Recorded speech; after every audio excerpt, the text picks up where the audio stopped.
హల్లెలూయా. దేవునికి స్తోత్రం. ఈరోజు దేవుని వాక్యం ఆదికాండం 33వ అధ్యాయం. దేవుడు విన్నవారిని వారి కుటుంబాన్ని దీవించునుగాక. ఆమేన్. యాకోబు కన్నులెత్తి చూచినప్పుడు ఏశావును అతనితో 400 మంది మనుష్యులను వచ్చుచుండిరి.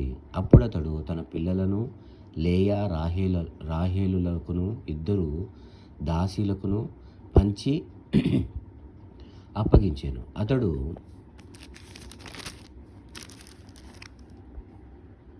అతడు ముందర దాసీలను వారి పిల్లలను, వారి వెనుక లేయాను ఆమె పిల్లలను, ఆ వెనుక రాహేలును ఏసేపును ఉంచి తాను వారి ముందర వెళ్ళుచు తన సహోదరుని సమీపించు వరకు 7 మార్లు నేలను సాగిల పడెను.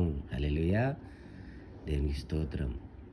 అప్పుడు ఏశావు అతని ఎదుర్కొన పరిగెత్తి అతనిని కౌగిలించుకొని అతని మెడ మీద పడి ముద్దు పెట్టుకొనెను. వారిద్దరు కన్నీరు విడిచిరి. ఏశావు కన్నులెత్తి ఆ స్త్రీలను పిల్లలను చూచి వీరు నీకేమీ కావలెనని అడిగినందుకు అతడు వీరు దేవుడు నీ సేవకునికి దయచేసిన పిల్లలే అని చెప్పాను. అప్పుడు ఆ దాసీలను వారి పిల్లలను దగ్గరకు వచ్చి సాగిలపడిరి. లేయాయు ఆమె పిల్లలను దగ్గరకు వచ్చి సాగిలపడిరి. ఆ తరువాత ఏసేపును రాహేలును దగ్గరకు వచ్చి సాగిలపడిరి. ఏశావు అంటుండు, నాకు ఎదురుగా వచ్చిన ఆ గుంపంతయు ఎందుకని అడుగగా అతడు నా ప్రభువు కటాక్షము నా మీద వచ్చుటకి అని చెప్పాను. అప్పుడు ఏశావు, సహోదరుడా, నాకు కావలసినంత ఉన్నది, నీది నీవే ఉంచుకొమ్మని చెప్పాను. అప్పుడు యాకోబు, అట్లు కాదు, నీ కటాక్షము నా మీద నున్న ఎడల చిత్తగించి నా చేత ఈ కానుక పుచ్చుకొనుము. దేవుని ముఖము చూచినట్లు నీ ముఖము చూచితిని. హల్లెలూయా. నీ కటాక్షము నా మీద వచ్చినది గదా. నేను నీ యొద్దకు తెచ్చిన కానుకను చిత్తగించి పుచ్చుకొనుము.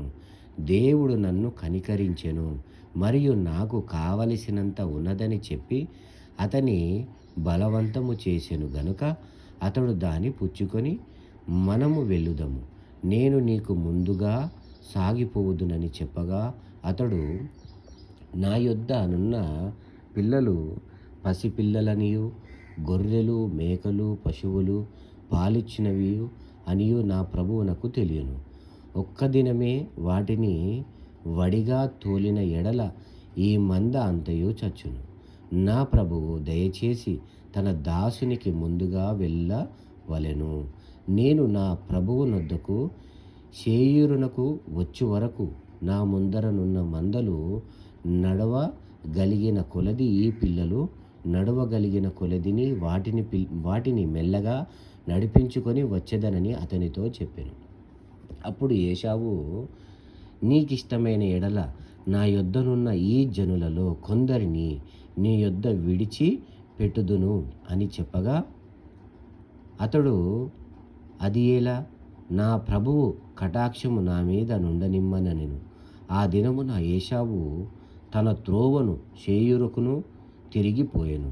అప్పుడు యాకోబు సుక్కోతుకు ప్రయాణమైపోయి తనకొక ఇల్లు కట్టించుకొని తన పశువులకు పాకలు వేయించెను. అందుచేత ఆ చోటికి సుక్కోతు అను పేరు పెట్టబడెను.